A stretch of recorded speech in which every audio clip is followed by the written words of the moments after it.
What's going on, guys? Josh from soccerreviewsforyou.com bringing you a video today to answer the question, why do top-end soccer cleats / football boots end up at department stores like Ross and Marshall's for very, very low prices? $30, $20, sometimes even $15 for shoes that originally retailed anywhere between $150 and $300 US. How is this happening? Why is this happening? Let's talk about that. In order to answer this question, we have to start at the very beginning, the very, very beginning, when the shoes are actually made, when they're manufactured. So, as an example, I have the Nike Tiempo Legend 7. Now, this is a shoe that just came out. This is the launch colorway, Lock In Let Loose pack, in July 2017. When were they originally made though? You can find that out by looking on the inside on the tag where you have the sizing. You'll find on the tag two dates, the start of the manufacturing and the end of the manufacturing. And if you look on this tag, again, shoe came out July 2017. The start date is November 16th, 2016, and the end of the manufacturing is on March 7th, 2017. So these finished production 4 months in advance of the official release, when the shoe actually came out. So I think a lot of people don't realize that these shoes are made well before the actual release. So why is this important information? It's important because it gives you an idea of how long a brand like Nike, any big manufacturer really, is sitting on the product prior to it even going for sale. So 4 months after being manufactured, it finally hits the retail market. What happens then? Obviously, Nike's gonna put it for sale in their own stores and on their own website, but they're also gonna ship out the product to any of the authorized Nike retailers who have ordered that product that they just manufactured. So they all get their products, Nike sells what's left, but guess what? There's still a lot left over that Nike is hoping is going to sell. The stores don't order all of their inventory. So for that first month, everybody has that product on sale at the full retail price. After 1 month or so, guess what? The next colorway of the Legend 7 is coming out, which means now that product you just sent out a month ago, that's old product. So the retailers have to try and clear that out. That's when they start marking stuff down. That's when shoes start to go on sale, because guess what? They have to make space, they have to clear up cash for the new inventory. They can't keep all of their inventory over the span of a year at full price. Not only is it not gonna sell at full price because it's older product, but people want the new stuff. They want to try and sell as much stuff at full price as possible before having to mark it down. But once they have to mark it down, it's clear it out at all costs. So 1 month goes by at full retail, another month where the prices get discounted, and hopefully after that second month, they're completely cleared out of that shoe. The retailers no longer have them. But guess who does have them still? Nike. They still have a lot left over. They did not sell perhaps as many as they were anticipating. So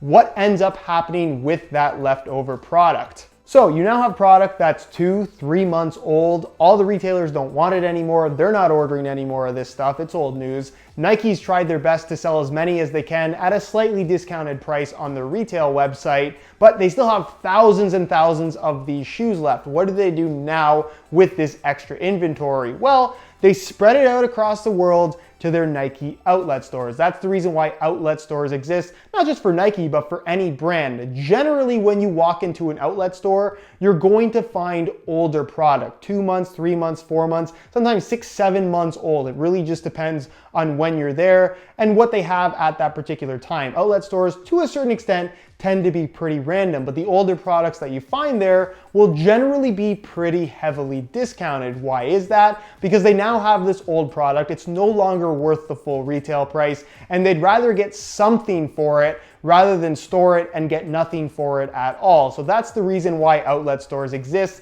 basically for all the products that end up in this situation that I'm explaining right now. But they've sent out all the product to the outlet stores, everything that those outlet stores can handle, and oh my God, there is still some left in their warehouse. What are they gonna do with this extra inventory? The outlet stores can't take any more of this particular shoe. Guess what?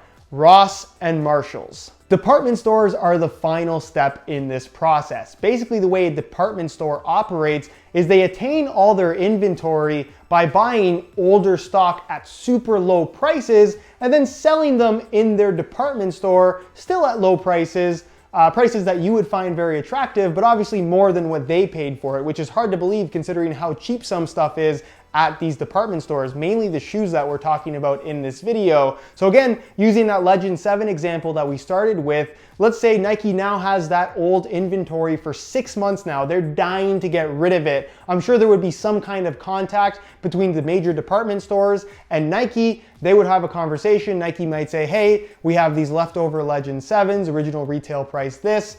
Would you be willing to take these off of our hands? A price would be negotiated. Given the prices we're seeing at these department stores, it wouldn't surprise me if something like this was worked out. Hey, we'll give you $5 per pair on these leftover Legend 7s.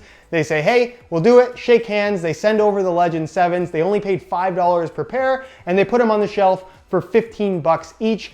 They're making their profit, you're getting an awesome deal, and that's how these shoes end up at these department stores for absolutely ridiculous prices. It's crazy to believe that it goes through that many different steps, but that is how they end up there for so cheap. I know there's gonna be some people that are gonna say it's absolutely disgusting that a brand like Nike can sell these shoes to department stores for so little when they're trying to sell it to consumers at $200, $300 a pair. That's not fair, that's not right. But unfortunately, that's just not how business works. These companies are in the business of making money. Every company is. They wouldn't exist if that wasn't the case. And obviously, they make desirable products. You want what they make, which means they're gonna charge as much as they possibly can for those products that you really want. Supply and demand. Unfortunately, because there is so much supply, because they're producing so much new product at a constant rate, the old product is going to have to get marked down, and the really old product that they can't sell has to get liquidated, which is why it ends up at department stores. Just keep in mind that everything has some kind of depreciation, whether it be shoes, whether it be apparel, whether it be a car.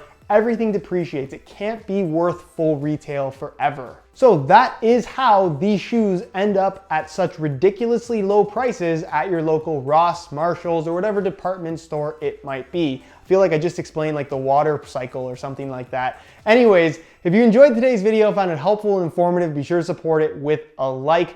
If you have any questions for me at all on this particular topic, leave it down below in the comments and I definitely will get an answer out to you. Subscribe if you haven't already for daily videos on all the latest and greatest soccer gear. You can find all of my social media information linked down below in the description as well. And other than that, guys, hope you enjoyed today's video. And as always, thanks for watching.